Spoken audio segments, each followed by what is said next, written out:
Fellas, this is finally it. So many moons of planning and quantifying and calculating to produce what I believe is the cheapest Turk test dyno on the face of the planet. And I really use the design, so I want to give a big shout out to the Torque Test channel. This is their design. I don't want to take credit for it.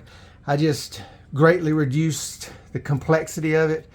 It's just a few basic components slapped together. If you want to see me cobbling this, you can check out the video. The link is in the description. So I have a very specific technical interest in comparing the propaganda that the wanks put on the box versus the real world specs of the tools.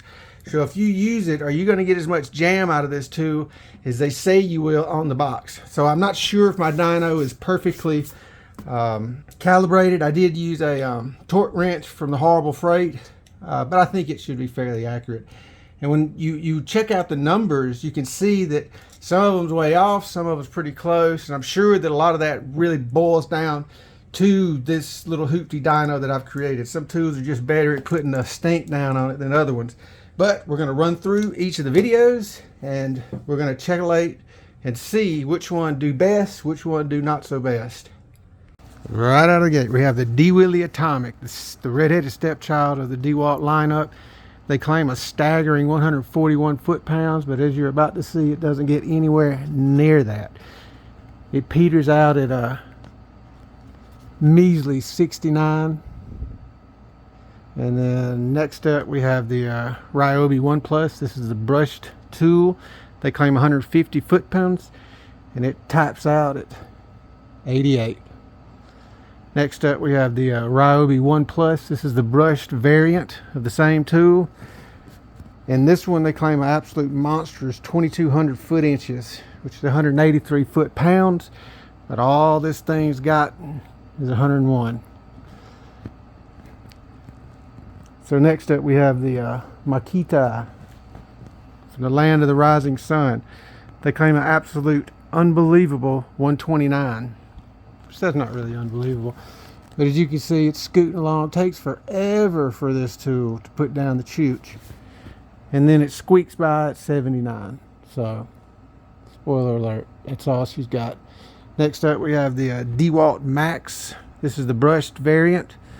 They claim a nice hot 116, that's 1,400 inch-pounds, but all she's got, according to my test, is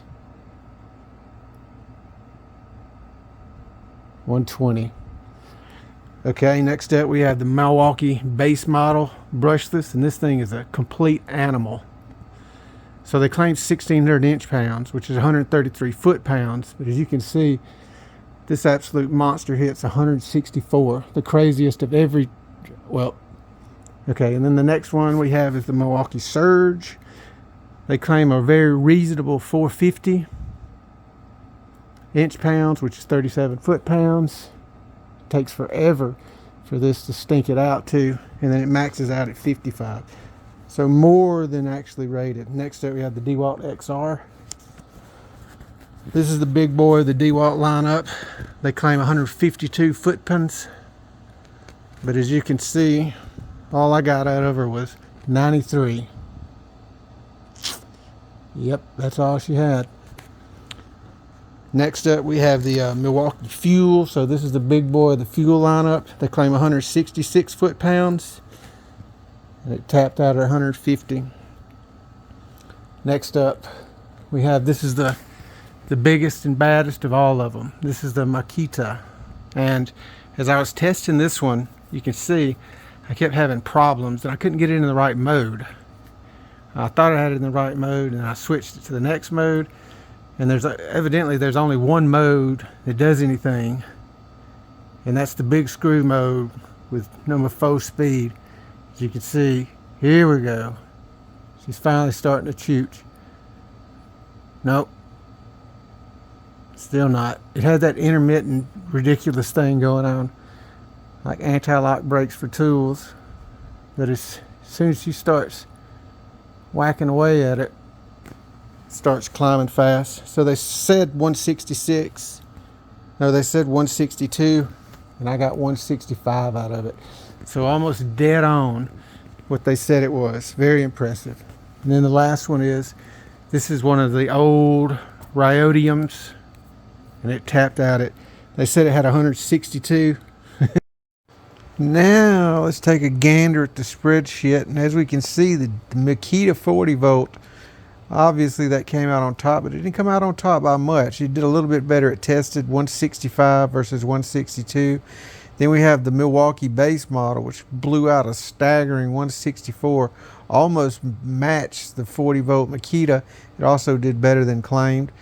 The other Wilk-Dickey came out, so this is the Fuel version, and it did 150 versus 166 claimed.